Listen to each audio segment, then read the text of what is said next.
Hey Sainers, welcome back to the Saints TV YouTube channel. Welcome to the round 22 preview. We've got Richmond on Saturday, 1:20 p.m. at the MCG. Jack Steele's 200th game, our captain's 200th game. So hopefully it's going to be hopefully a bit more of a straightforward game as opposed to the last couple of weeks. Apologies, they're doing some construction outside, so there's noise all day, so I have no choice but to deal with it. So hopefully you can't hear it too much on your end. I'll do my best to remove it if I can in the edit. But Saturday afternoon football early. It's going to be good to be back at the MCG. We haven't played there since the Carlton game, Spuds game, so it'll be nice to get back to the G. And it's going to be a good day. It's going to be good weather from what I can see, about 15 degrees and sunny. So a nice day for hopefully a solid four-quarter effort. Last couple of weeks, it's been bit of an emotional roller coaster, the good and the bad and everything in between. And the North game, in patches, we looked really good, but we can all sit here and say that was nowhere near our best football and wasn't nearly as consistent as we would have liked, especially after the week before where, removed the last quarter, 3 quarters of pretty average football. So I'd like to think against Richmond, who are coming off another big loss, this time to the Suns. They only kicked 2 goals for the game. I think they do regain Tom Lynch from his suspension, so that just adds to the list of players that seem to return ideally against St Kilda. But I still think with our backline, with Caminiti, Wilkie and Turu back there, I still think we can handle the likes of Tom Lynch returning. And in the middle of the ground, with Naz doing his thing, it'll be interesting to see if Richmond try and tag him, but I just don't see the point. I like the way Richmond are going, to be honest. I like their build, their rebuild, and what they're doing, and really just blooding the kids and being competitive. At least for a portion of the season, they've been competitive. They've kind of petered off the last couple of weeks. Up until maybe 3 weeks ago, I think it would have been the Geelong game.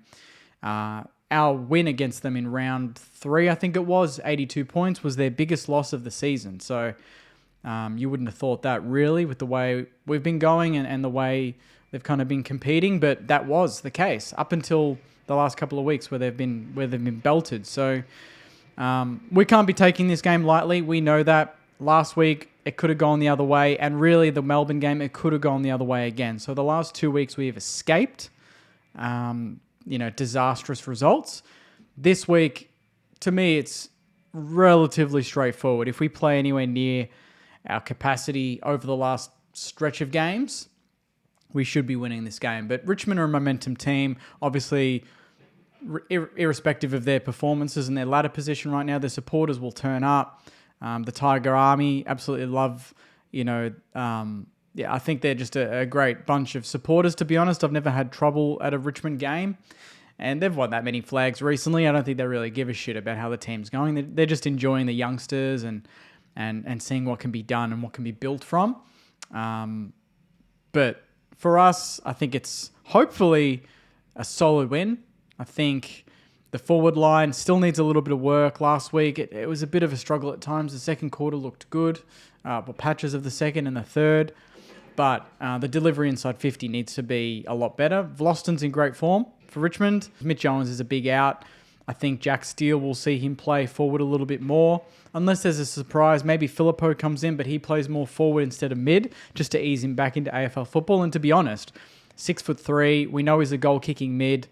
I would absolutely love that. Him and maybe Steele could rotate that forward pocket position. Steele can kick a goal while Filippo gets a run, and then vice versa. I think that could be quite dangerous. And you could do the same with Naz, because we know Naz at points is going to be at halfback, he's going to be at the centre bounce, and he's also going to be in the forward line trying to kick goals. So it's nice to have a couple of mids now that we know are capable in that area. And if Steele can add that in game 200, if he can kick a couple of snags, I think that's huge for him moving forward in his career, and hopefully prolongs his career, because we know that football, as Ross has alluded to today in his presser, it's not really about the big-bodied mids anymore. It's more movement and explosiveness out of the contest, and we've seen that with Max Hall and Naz in particular for St Kilda, and then across the competition, Ed Richards, these sort of mids, Rankin, he mentioned, those players going through there and being as damaging as, you know, the Lockie Neals, the Paddy Crippses of the competition. Toby Nankervis is always trouble for Rowe. That's going to be a big contest because Rowe, as much as he was really good last week, he wasn't really playing on a known ruckman. When he's played on known experienced ruckmans, he's had his work cut out for him. Gawn, Cameron's done him. Grundy, obviously the dual rucks at Fremantle. Lloyd Meek at Hawthorn was pretty much their best player when we played them. So Nank is going to be competitive, but hopefully our mids can work around that, even if Rowe is not winning the taps, which is always a bit of a 50-50. We know Rowe will probably get a lot more of the ball around the ground, but Nank is, to me, is an underrated ruckman. 15 disposals, 33 hitouts he's averaging.